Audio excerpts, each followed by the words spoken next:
Hi, just going to tell you quickly that I'm going to be reading from some handnotes that I've written because this is just a difficult time for me and my family, and I am not thinking very well at the moment.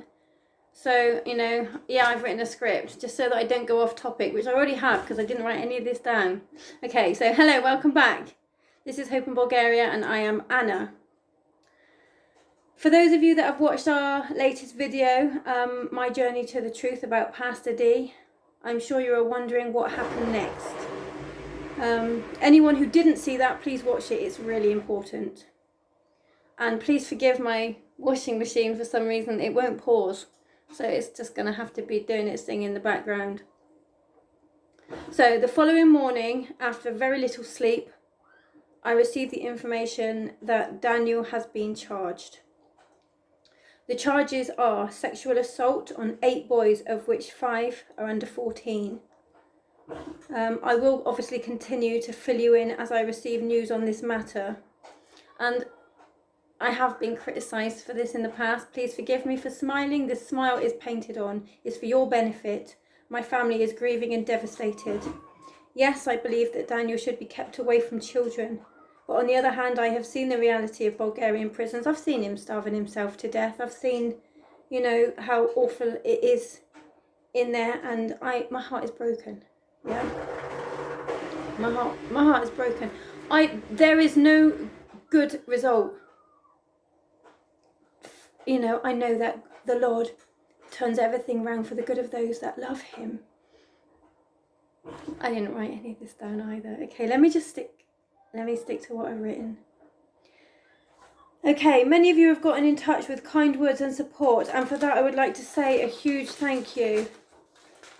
And to those of you who have told me I need to forgive him, I have. If you have messaged us and we haven't yet replied, please be patient. This is an emotionally draining time for us, and I, for one, am having trouble thinking straight. So I'm just going to take a few days to relax with my children, which brings me to... okay, I have noticed several conversations between old supporters, and I've also been questioned lately a lot about my children and my husband. So to prevent further gossip or accusations, let me clear something up. I have 4 beautiful, wonderful children. 3 of them I had 16, 18 and 21 years ago when I was not a Christian. I was not married, and I had been single ever since my 3rd child was a very young baby. I married into the community nearly 3 years ago. That might shock some of you. It was not a legal wedding. Very few of you knew this because my brother, who was in control of everything back then, was ashamed of me over my decisions. When I was only a few months pregnant, I found out that my husband was cheating on me and stealing from me, so I left him. I'm not proud of my decisions, but I have repented. The only reason that I have not made a testimony video about all of this and everything else in the past is because this channel is about Nadezhda, not me. But I am an open book and I have nothing to hide, so if it would help, I will absolutely do that. Okay, moving on. When Daniel was arrested, there was 10 unfinished building projects, of which 6 had left families without roofs. We at Hope in Bulgaria have been making it our mission to complete these projects, but it has not been easy because the majority of the people sending funds for these projects at the time are no longer interested in helping. I understand completely, but I would like to take this opportunity to assure you that we're not the same ministry. Our aim is to bless, feed, clothe and help whoever needs, whoever we come across that we find that has a need, to be the hands and feet of Jesus in Nadezhda. Our priority is salvation. That's the end of my notes. We're getting through these projects. We're coming to a close. The final 3 that we're working on at the moment, all 3. For those of you that have got me on Facebook, check it out. I've just uploaded a post about this morning. All 3 of the families have they're young families, they're young couples, recently married, and they've all just got babies. One of them is in hospital now giving birth. The other 2 have had to bring their babies home to these bare brick shells of a house, no doors, no windows. We've just completed their roofs. We've been waiting for the cement to dry so that we can move on. And the wood came down, the cement is dry a couple of days ago, so they're waiting for me to send funds for the next part of the project. But 6 doors and 6 windows and electrics is the next part of the project, and I should imagine that with labour and everything else, it's going to cost around $1,000. Okay, and then once that is done, and that's only going to take a couple days, there, you know, we need to cement and plaster and furniture would be nice, you know, and then the projects continue. There's always something, there's always a need. The other thing which I forgot to put in my notes, but that is also really important, so please pay attention, especially if you do or have ever sponsored a child in Nadezhda. Now, I know that this is difficult for you all to understand because we did choose to take this, you know, when Daniel left, it would have just gone to nothing unless somebody stepped up. And I know a lot about, you know, the children there and some of who were being sponsored and all of this. It's very difficult for me to explain other than to say to you, imagine if I died and one of you had to take over the ministry and all you had was my YouTube password and my email password. And so how would you find the sponsors?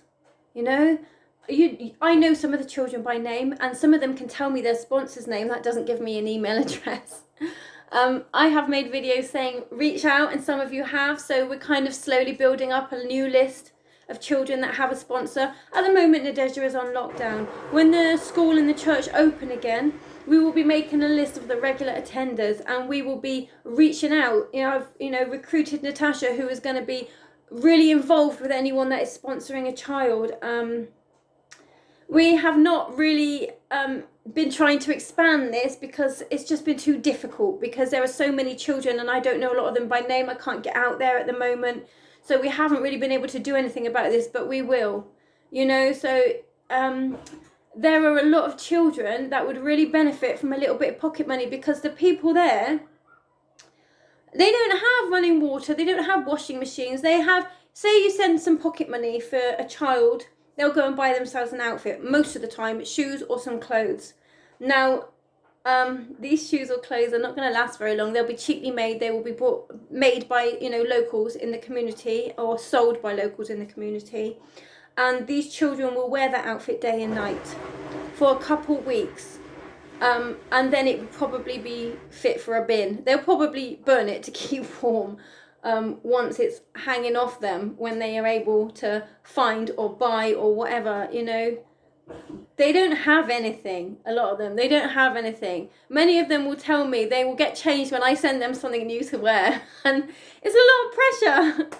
So, you know, the ministry, I know God has called me to bless these children. He put them on my heart a long time ago. And, you know, I don't want to badmouth my brother or things that have happened in the past. We weren't in agreement over a lot of things. I looked up to him and I was so impressed by what he was doing that, you know, the little things that annoyed me, I didn't know what was going on. I didn't know what was going on. So the little things that, you know, we weren't in agreement it was his ministry, it was his thing, I just let it go. But we were not able to work in the same community. There was no unity between me and him. It didn't work anymore. I didn't agree with, you know, the children were being paid to pray. There was reasons to help these children, but they're not this, you know, I can't roll like that. I will just keep praying that God will put on my heart whoever needs to be helped next. And I hope that you guys are still with us, you know, because the problems have been removed. The children, I keep looking here, but I should be looking there. The children call me all the time, actually on Facebook, telling me, Anna, when are you coming? Anna, I'm hungry. You know, I can't walk away. Some people tell me that I should walk away. I can't. You know, not only has Nadezhda become my family, there is no way, after everything that they've been through, that I could turn my back. No way. So if you're with me, you know, get involved, pray, you know.